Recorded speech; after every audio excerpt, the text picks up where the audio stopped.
Hello guys, once a GP here, and today we're going to be doing another ranking video like we did the other day with Cedar Point.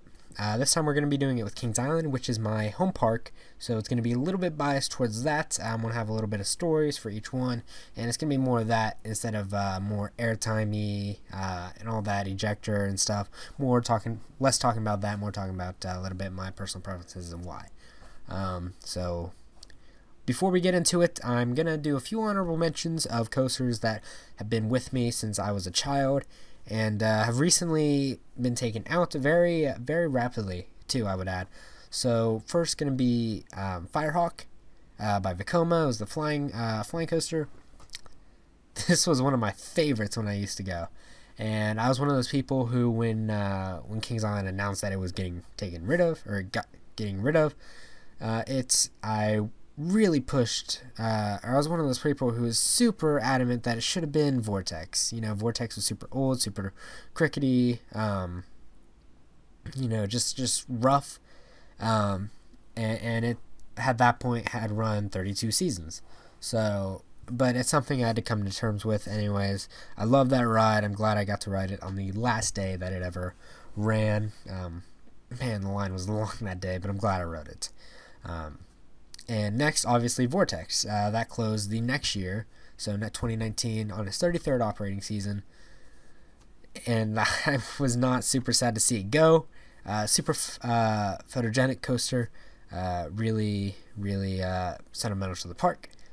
But I did not enjoy it that much. It was very rough, and it was basically a walk-on every time I went. And I think more people were sad, or more people wrote it when it was announced that it was leaving than people wrote it normally, and I think that just shows that people really just cared about the historical value of it more than the actual ride itself.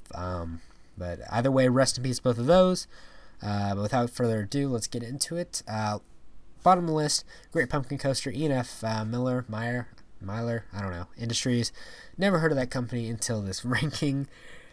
So I don't know what else they've made, but basically the Great Pumpkin Coaster at Kings Island. This is I think it was originally called Kitty Beast or something stupid, but it's a very, very small ride, super kiddie ride, like baby level ride. I think it goes around twice, but it looks nice. It's got nice aesthetic. They clean it. It looks new every time I go. So, but I mean, it was the first coaster I rode. I should be sentimental to it, but whatever. Next, Flying Ace Aero Chase by Vekoma, the first Vekoma on this list, and it's all right. In terms of a kiddie coaster, it's all right. That's why it's the middle of the three. It's for Snoopy Land. It's kind of at an awkward place. It's kind of in the very, very back of Snoopy Land. So I don't know what's up with that, but I remember liking it a lot as a kid. So next, Woodstock Express by PTC. This is a coaster that even to this day I'll ride every time I go, whereas the other two I don't really. Even though it still is a kiddie coaster, I do tend to ride it. In fact, I think last time I went I rode it 2 times, so that was nice.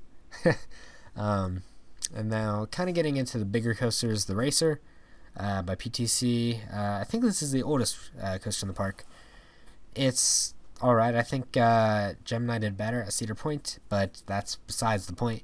The Racer is alright. I love the color scheme of the red, white, and the blue. But I just think it's a little too old for my liking, and it's very rare.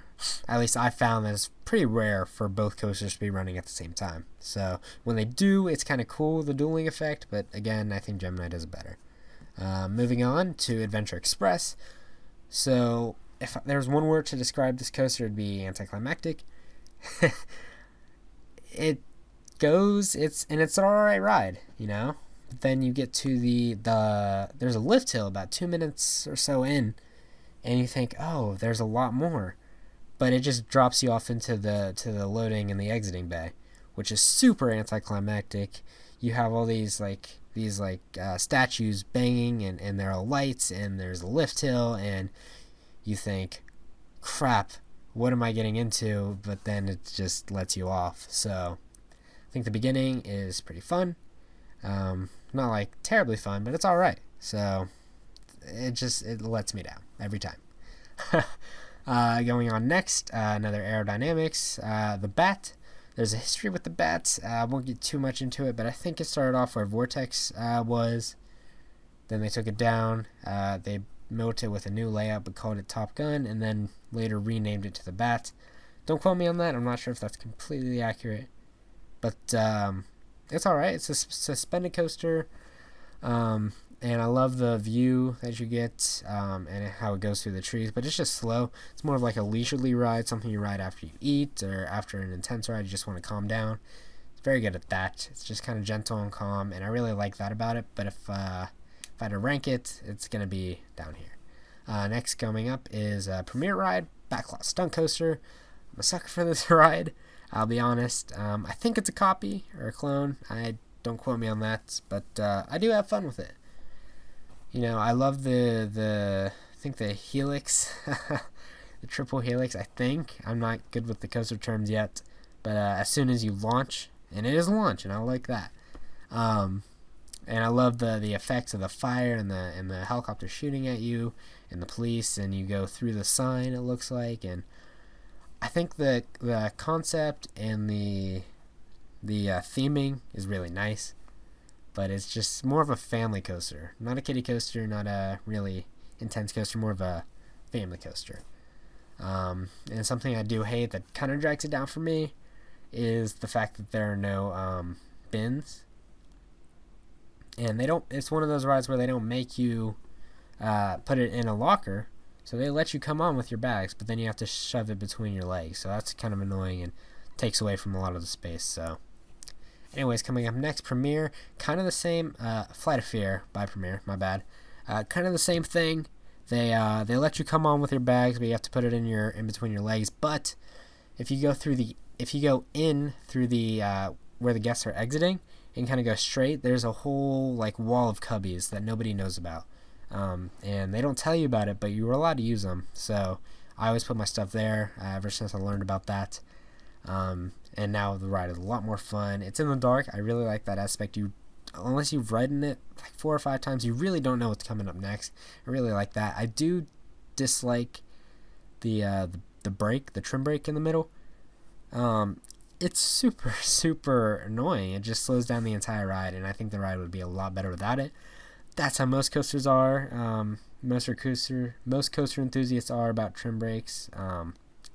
They always say it slows down and would have been better without, but I'm sure there are safety reasons and all that stuff. I won't get into it, but it's a fun ride. I really enjoy it, and I love hearing people talk about it after the fact because they're always so taken, like they never know what to expect. Coming up next, Invertigo by Vekoma. So I think there are 2 ways of riding Invertigo. There's either with your friends or there's without. With your friends, it's super fun because you get to look at each other's reactions. And this is the only coaster in the park where you interact with each other while the coaster is moving, and I think that's a super cool aspect. I love this ride. I love boomerangs, and that's blasphemy to say in the coaster community, but I love boomerangs. At least the one that I rode. I don't know if you classify Wicked Twister as a boomerang, but definitely Vertigo. I love that. And then there's you ride it by yourself or with one other person. Not as fun.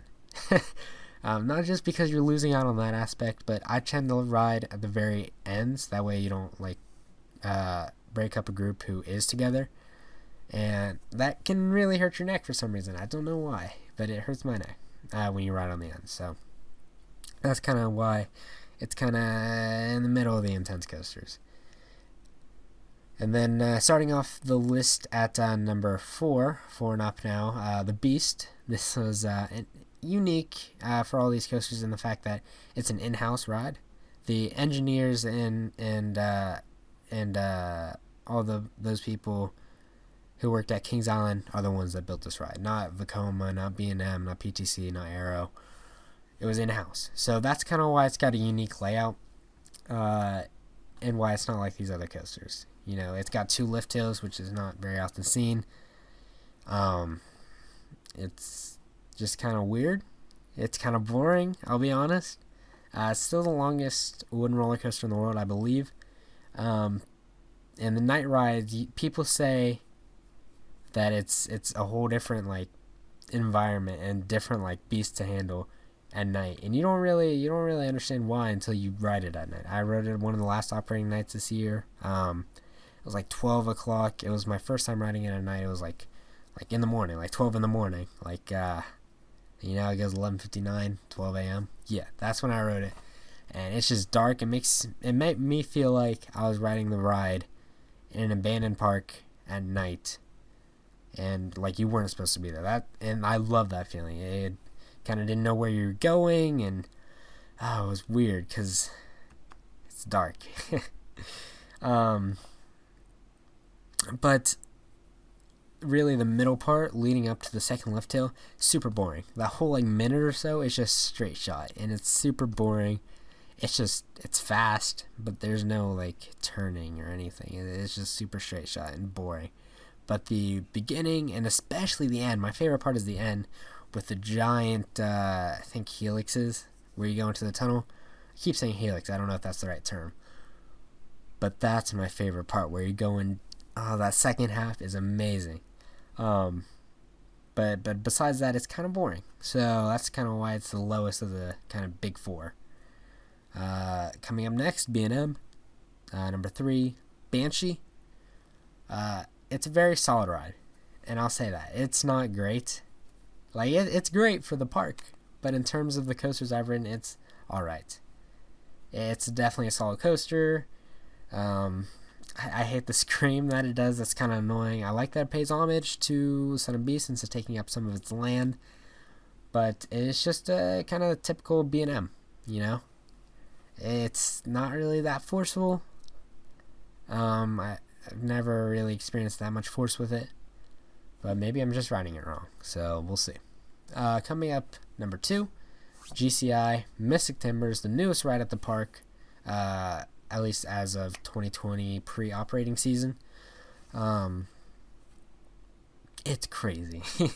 when I first saw the trailers and everything, I was like, that's disappointing. That's the coaster we're getting. That's what we're getting. I mean, it just looks so small. It takes up so little land. Then you ride it, and it's crazy. It's such a wild ride. It seems it in terms of like wildness to land ratio, like its effectiveness. I'd say it's up there with Maverick up at Cedar Point. It's crazy, and you don't expect it. And it's wooden too, so it's super nice. The only thing I hate about it is the shed. It was built up as this amazing like thing, like you're gonna be so shocked when you get to it, and it's just some projector that shows you, and it takes up a minute too. It's super long, dragged out, and either shows you randomly generated either I think bat, snake, or tree. So it's super anticlimactic. I don't like that part. Little anecdote real quick. When I went to Winterfest this year, my first time going to Winterfest, we rode Mystic Timbers. We were the second car or train to go, and then we came back later because it was snowing super hard, and I was like, all right, I don't want to drive in this. Let's just go ride Mystic Timbers one more time. We'll leave. There's probably a video of it playing right now. Don't mean to brag or anything, but I got 350 upvotes on that on Reddit on the roller coaster subreddit. So not gonna brag, but anyways, we rode it and it was snowing super hard, and we were the second to last train now, so it was kind of cool.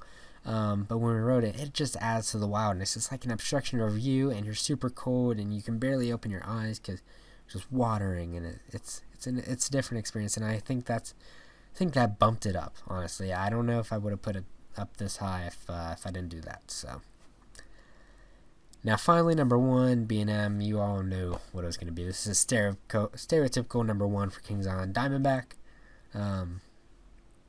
At least these 4, for a lot of people, are pretty interchangeable. But the others are kind of set in stone. But most people put Diamondback as their number 1. And for me, it's not really having to do with the ride itself. It's more the nostalgia for me. Because because I mean I'm aware enough to look at this ride and realize and acknowledge that it's a very, very basic B&M Hyper. It's got no originality to it. It's just basic. But for me, this was the first ever big coaster I rode. I think I rode this before the Beast, honestly. So I remember watching commercials for this every day on the TV, leading up to the day that we actually went. And I watched it one more time somehow on the TV before we left to Kings Island that season. And I remember there was a Speedway commercial prior to it. But that's when they're branding this like Ride Warriors thing, and ride the Vortex and Firehawk and the Beast and Diamondback, and you'll be a Ride Warrior. And I was super into that. And the commercials are so nostalgic for me. And I was 53 inches, and the ride op who checks your height is like, all right, get on. And my dad was super scared. He was pissed because he didn't want me riding it if I wasn't able to. And that ride op was kind of doing a bad job. The height restrictions are there for a reason, but I thank him. I still have all the gratitude in the world for him for letting me ride that. My dad had his hand on my chest the whole time, so I didn't fall out. But I hated it. I hated the coaster when I first rode it because I was a little kid, 53 inches, the height requirement is 54. And my dad, at the end of the ride, as I was about to burst into tears, told me that it goes around a second time. And I was like, what? It did not, thankfully. I think I would have peed my pants. But man, that put me off of coasters for about a year or two. And then I rode it again, and it has become one of my favorites because Kings Island is my home park. This is the only really tall coaster until Orion. It was the only coaster above 200 feet. So, you know, it was the big coaster at Kings Island, and it's the ride you had to ride. And you know, and it was also my first big coaster. So all that played into this probably being my number one, more so than airtime or anything. So anyways, that has been my my ranking of Kings Island. More of a subjective than an objective ranking than like the last video. But hopefully you enjoyed. If not, tell me why. If you agree, tell me why. Share your own opinions, because I love hearing other people's reasonings and opinions. And that's what encouraged me to make my own channel. So I could hear other people's interact with me and interact with other people. But that's just me. If you could, kind of stick around for maybe future content. Who knows? So, but thank you all for watching this video. Have a great day.